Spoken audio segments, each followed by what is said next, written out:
You are listening to Creating Active Lives with me, Sarah Blytho, and my regular weekly guests, and we are all here to share the research, the science, and the strategies, as well as some of the fun, to help you to create a more active life.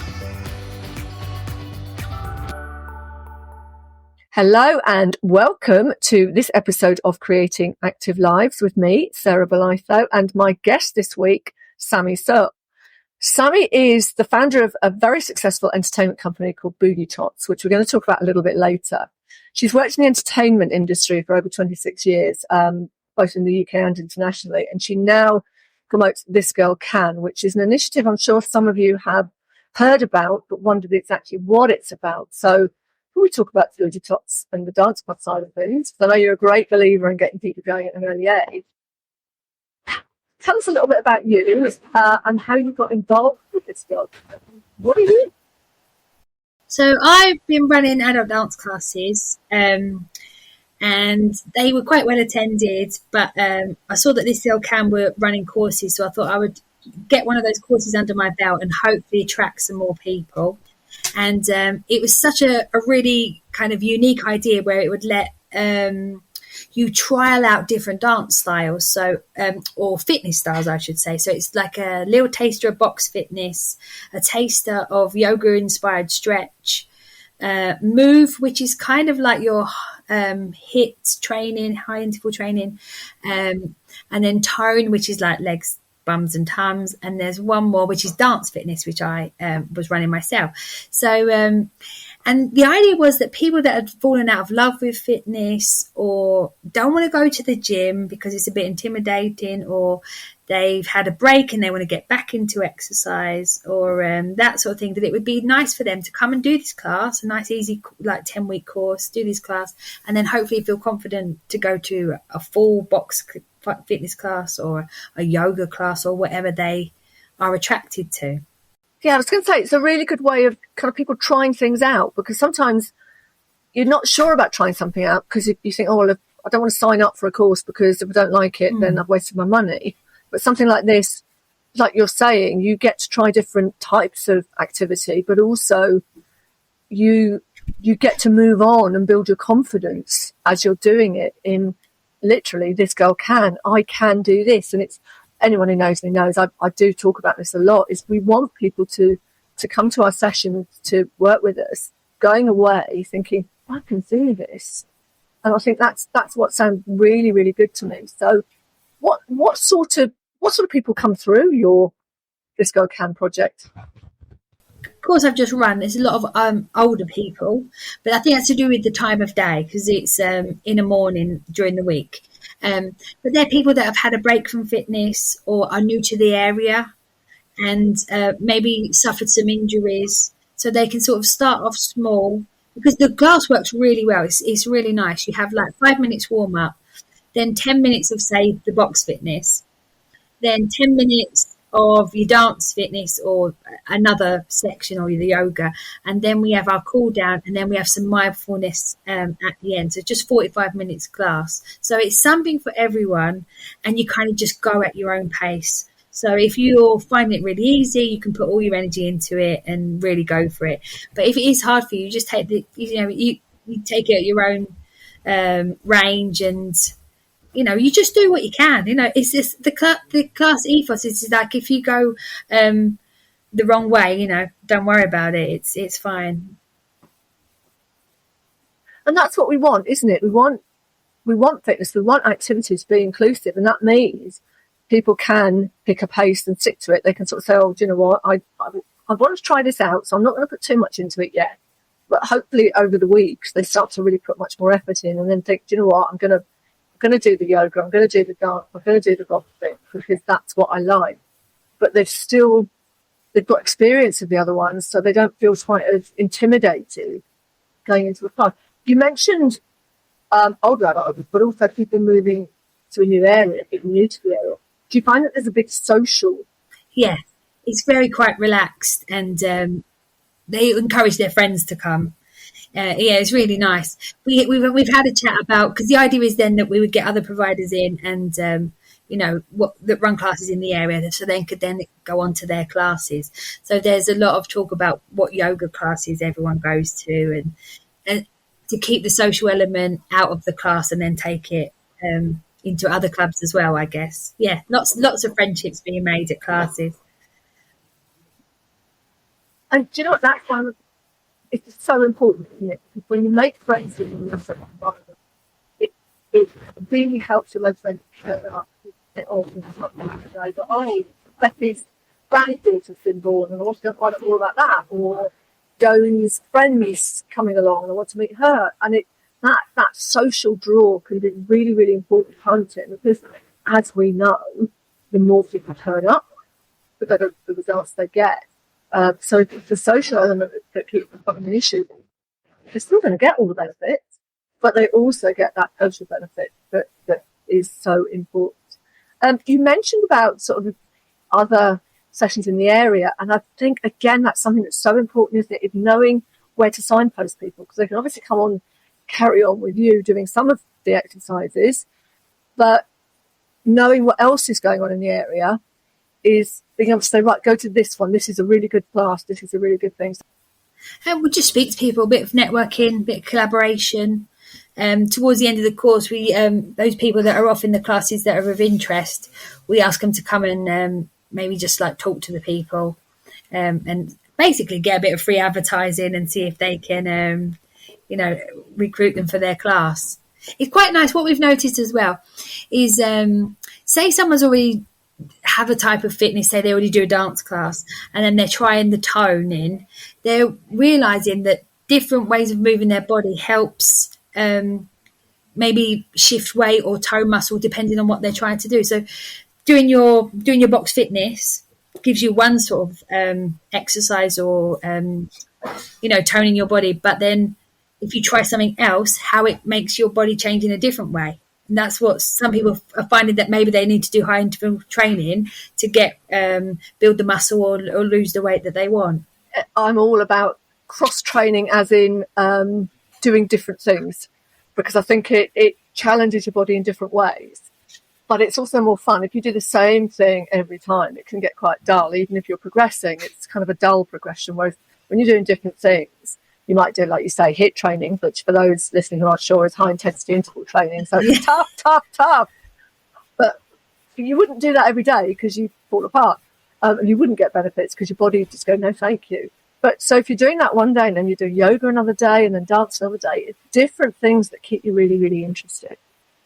Now, I know dance is very much your thing. So what are the benefits then of using dance as a kind of a way of being active, a way of exercising? I think it's the feel-good factor, definitely.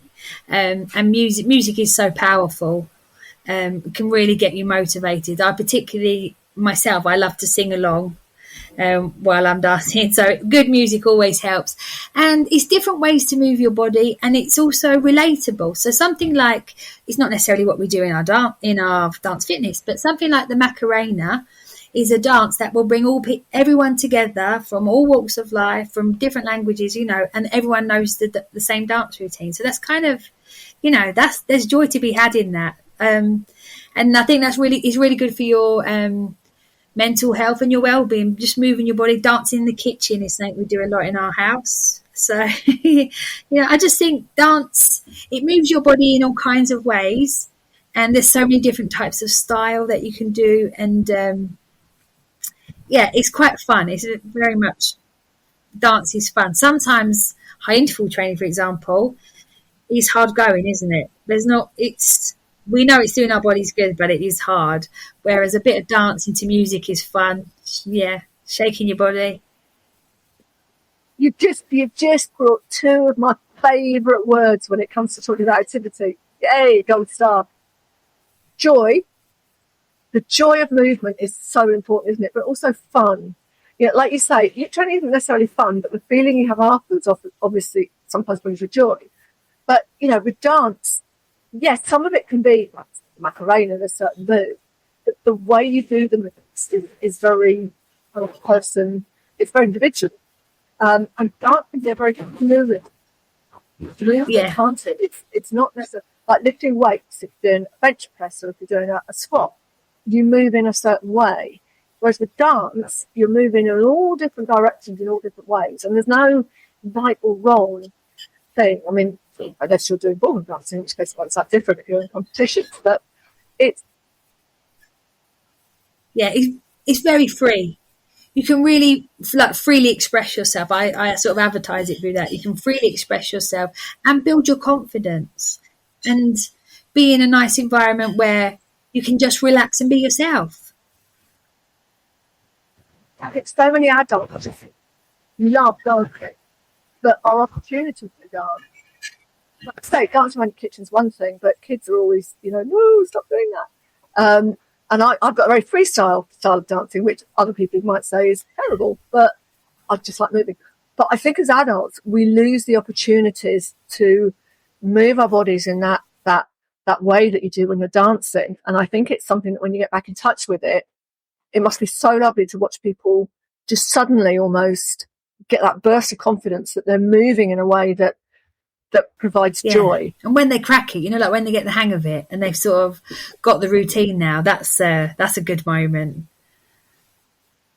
Do you find that there's two? One is getting the routine, but also almost getting over the visibility of dancing, getting over that kind of maybe slight sense of embarrassment. Do you find that that's a key part of confidence? I think at first, but when we do the dance fitness, at first, they can't be embarrassed because they've got to concentrate, They've got to concentrate what the moves are.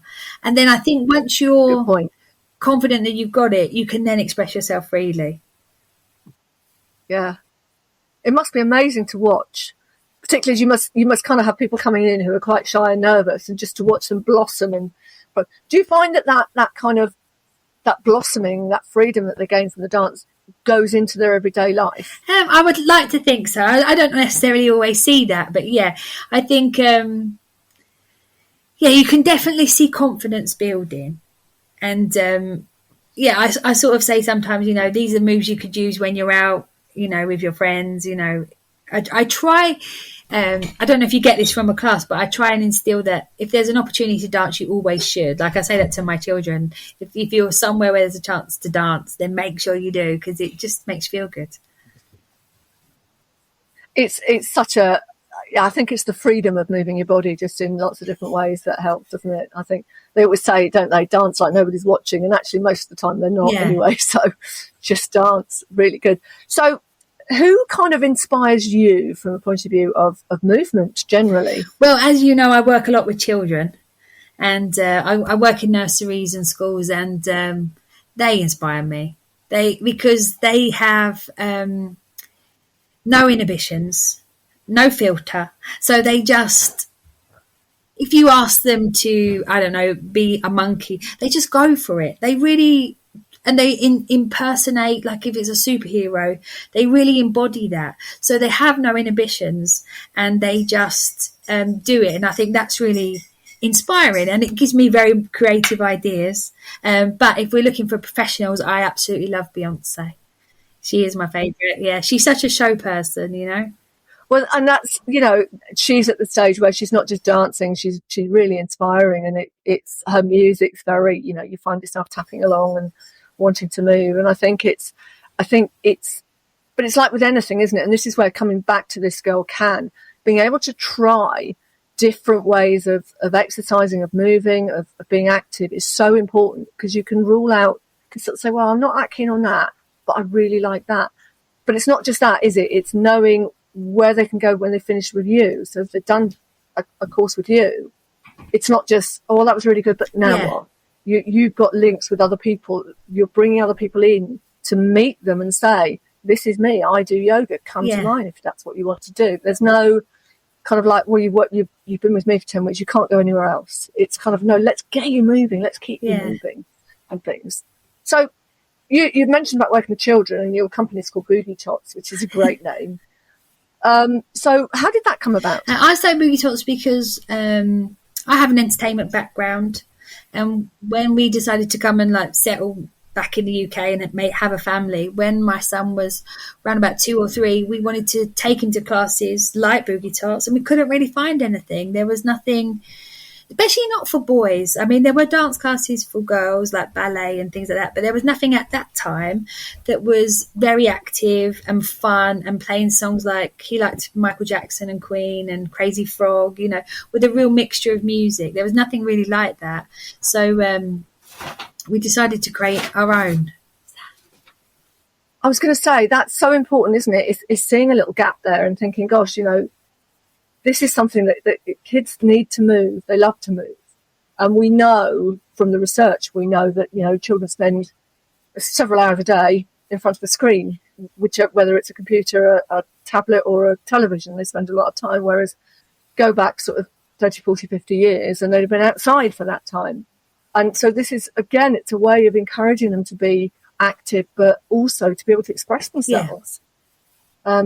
I love the idea of, you know, like being a superhero. You must get some very, very different interpretations, even if you didn't being an elephant or a dog, they must be very different interpretations from each child. Yeah, they're very expressive. So what are the benefits then for children of doing this sort of session? Well, again, moving their bodies, getting their exercise. It's quite high energy, the stuff we do, lots of jumping, and also, you know, like basic skills, motor skills, moving their arms and legs, heads at the same time, but also we're learning parts of the body. But the main thing is the confidence, the freedom to express themselves. For that half an hour there with me, they can just be them. They can run around if they want to. They can pretend to be a superhero. They can join in or not join in, but listening to music and enjoying the music and interacting with the other children. Again, it comes back to that kind of social thing, doesn't it? It's just and not being embarrassed about what they're doing and what they're moving, because they're all maybe moving differently, so it's not like one person's doing it and things like that. I'm a great believer. What sort of age do they start? Well, the Boogie Tots classes I run in the community are from walking to under fives, because it's during term time, so that's the kind of people that are available at that time, you know, under fives, because everyone else is at school. Yeah. And anyone out there who's got children, grandchildren or whatever will know that from a really early age they respond to music. Yeah, music is great. You know, even if they're just bouncing up and down in their pushchair or just standing on the spot and bouncing up and down or sitting, they respond innately to music, don't they? And it's just such an important part of their growth and development. Yeah.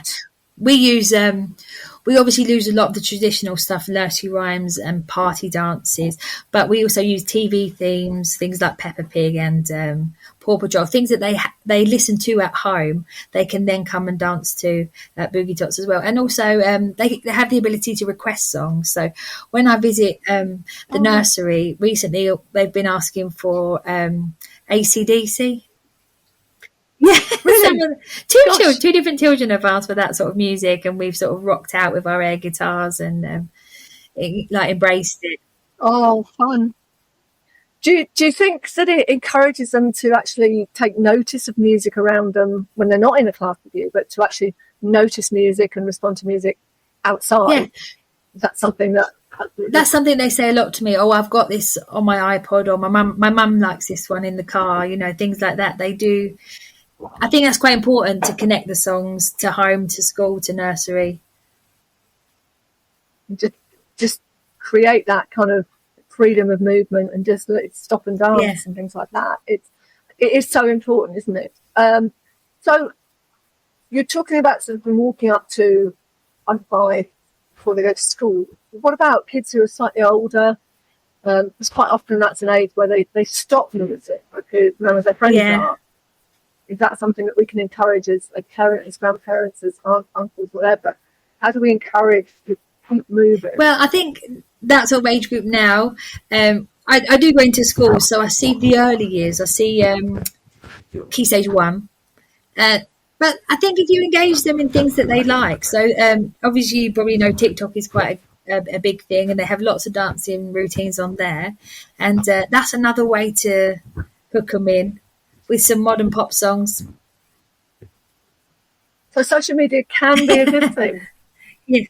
But I'm just thinking, yeah, that you could, get them doing it. You sometimes see families doing it, don't you? So it's probably really good. So going back to This Girl Can, what's your favourite style to teach within that? My background is dance, so I like dance fitness, but I really love the boxing. That is really good. I think it's just, I like the way you move your arms, and it feels like you can really put a lot of effort into it, get rid of some aggression, or, if you're having a bad day, you can use it for that. And it's fun. It's quite fun. And also it's really moving your body, really working out with the box fitness. Yeah. It sounds, I know from teaching similar sort of things in the past, it is a good way of kind of just getting rid of your frustrations and stuff like that. So, but giving people the opportunity, I suppose, to try it in a safe space, not having to go into a class where maybe other people know what they're doing. And I think that's something that, you've said about encouraging people either to come into fitness or to come back to activity, or try something new. They're doing it in a safe space where they're all kind of starting together, rather than, gosh, I'm going to go into this class, but everyone else is going to know what they're doing. And that kind of feeling behind everybody else can really put people off, can't it? So is that something that you promote with This Girl Can, is we're all starting from the same place? Yeah.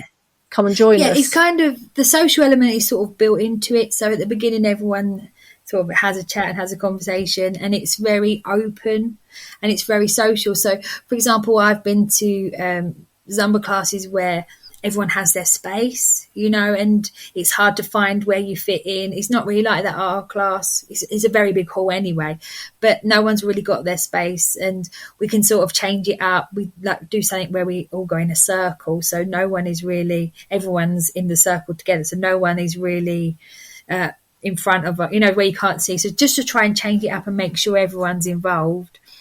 And so no hiding at the back. Hiding at the back, but also not singling anyone out either. Yeah. And that is important, isn't it? Because you don't want to be the one that can't follow things. So This Girl Can is a national project, isn't it? It runs throughout the UK. Yeah. Is it international as well? I'm not sure. I know it's definitely a big campaign in the UK, and they have it through different elements. They have it for swimming and for sport as well. So it's just encouraging people to get back into activities and moving their body, like you said, because it's so important. So if people wanted to find out more about This Girl Can, they can just search This Girl Can, and then I'll put a link in, guys who are listening to this, so they can just look for the kind of activity that appeals to them. There's This Girl Can classes all over the country run by different instructors. And I suppose the idea is really, let's get you back into activity. Let's benefit your health, benefit your well-being, and have fun as well. Yeah. So talking about fun, have you got any funny stories for us about people or kids? No names. From the exercise. Well, I find that when we're doing, so if we learn a routine, this is not necessarily at This Girl Can, but in my dance class before, where we learn a routine, I find that people can learn it very easily, and but if you change the direction, if you make them face a different wall, they can't do it. And we had one routine where we had to, just to try and make it more interactive and get people to know, we had one, it was before COVID, where we'd like do high fives. We'd come meet each other in high fives and clap hands together. And in one class we were clapping hands and one missed and actually whacked someone, so that wasn't so good. No, not deliberately, but that's it's always things like that. So what do you get out of teaching This Girl Can first? What's in it for you as the instructor? Because there may well be instructors listening who think, gosh, actually, I'd quite like to get involved. So as an instructor yourself, what are the benefits for you? So I'm getting my own exercise. I particularly like This Girl Can because I like all the mindfulness. It introduced me to yoga. I've not done yoga before, and I actually quite like that. When I look at yoga, I don't think it's something I can do, but it's something anyone can do. But you just have to learn it and, embrace it. And I quite enjoy seeing how my progress is. So I imagine the people in the class feel the same. It's fun to see how your progress, and also it's feel good. It's being a fitness instructor is one of those jobs where you might not feel like going to work that day, but once you get there, because of the nature of the job, you can't help but feel uplifted and in a good mood. It's got a real feel good factor. And it's fun to go and see everyone. You know, the social element for me is the same for people coming to the class. It's fun to see people and see how they're getting on. And it's good to see people's progress. Do you find people come back and when they've worked with you and then they go off and try other things, do they come back and sort of tell you what's going on and how they've improved? Yeah, they tell me about the classes, yeah. So it's a really social thing, not just during the time that they're with you, but also afterwards as well. Is there training for this, or is it something? So I did a course on it and then set up my own classes. So there's a lot of support. I'm just thinking for instructors out there who might want to be interested in this, because it is a really, really good way of supporting the community, of encouraging people back into fitness in a kind of a safe and inclusive environment. One of the things I'm quite big on, and we've got a couple of people coming up in the next couple of weeks talking about disability and things, is it inclusive for people who maybe do have mobility issues and things like that? So there's always the option to do it seated, and we also give variations. There is some work on the floor, but because in our class we had a few older people, they don't have to lie on the floor because they can do it in the chair, you know. So there's always variations, and like you go to your own range sort of thing. So it would be, so somebody say who maybe has a disability or has mobility issues, it could definitely find your local instructor and have a chat with them, because it can be adapted. We have someone who comes to our class. She had an operation on her shoulder, and just by doing our class she's now noticed a lot more range of movement, you know, and she was worried because she had an injury that she, not an injury, but, you know, an old things that, and she was surprised how, you know, more movement she got from doing the classes. So I think it's quite encouraging. But it is, you know, it's the old thing, isn't it? Use it or lose it. And it's kind of, you know, when you use it, you regain it. And people don't realise, they sort of think, I can only do a very, very small circle with my shoulder and arm, but actually if you don't do anything, then that circle's going to get smaller and smaller until you can't move it at all. Whereas if you go from a small circle to a slightly bigger circle and then a slightly bigger circle, eventually you'll be able to do more. And but being able to do it within a safe environment and try things out would be really, really good. It does sound really, really interesting. And I think, you know, what I'm hearing from you is you're working with a lot of older adults, but you're also working with a lot of kids. So you're getting a whole spectrum involved, and what a great job to have is sort of helping people fall back in love with activity and actually go away thinking this girl can, or this kid can. And for me, that's one of my biggest issues with a lot of the more structured fitness out there, is it's very hard to find something that eases you in gently, that you go away thinking, oh yeah, I can do this, rather than, oh, crikey, well, I was a bit behind and I couldn't do that bit, I couldn't follow it. And so to have something like this is so confidence building, that sense of going away, literally thinking, I can. Yeah, I can see, like I said before, going to like that dance class, I'm quite a confident dancer, but even I felt a little bit intimidated because everyone knows what they're doing, they all have their space, it's a large group. I found just when I was following the instructor and I felt like I got the hang of it, she would stop and have a look what people are doing, and then you feel that pressure. Can you remember what the moves are, you know? And I can see how people might go to a class like that for the first time and then not go back. So if they'd already had a little bit of experience of what a class might be like, and that might happen, people do tend to have their spaces, but it's kind of not as pressured, or it's a bit more relaxed. And then when they do get to that class, they'll be ready to tackle it because they've had an experience of it before. Right, sounds absolutely ideal. For me, I just love the idea of just moving freely. Brilliant. So, final question then: What's your favourite style of dance? Well, I just like pop sort of dancing. So I do like party dancing. Anything that's easy to follow. I would like. I actually, for myself, I go to a street dance class, and I do enjoy that. Yeah.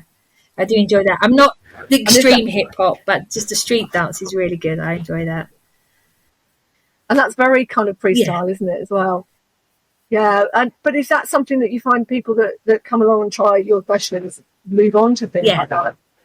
For me, it's the music. Brilliant. I love the music. So I like, as I said before, I like to sing along. So if I know the song and I can sing along to it. But I do find sometimes if I let myself go and I sing along to the song, I forget what I'm doing with my dance moves. But that's all right with dance, isn't it? It's fine to do that. Sammie, thank you so much for coming in. As I say, I think there's a lot of publicity or information about awareness of this girl camp, but I don't think people are necessarily aware of exactly what it is. So to have somebody explain it and, be so enthusiastic about it is really important. And as I say, I love that you're working with very, very young children and older adults as well. It's really activity through the lifespan, which is so important. Yeah. Isn't it? We wanted to instill it while they're young so they can be confident movers when they're older. And this is it, a lot of what we think of as aging is actually inactivity rather than actual aging. So the more we can get people to move and keep people moving, the better, really, isn't it? Sammie, thank you so much for coming along. I'll pop all your links for everything that you do in the episode. But thank you so much for coming along. And people, get out there and give this girl a go. Thank you. Thank you for listening to Creating Active Lives with me, Sarah Blytho, and my guests. Join me each week for more on how to create and sustain everyday activity, and follow me online at Fitness Career Mentor or Fabulous if you're interested in career development and more on creating active lifestyles.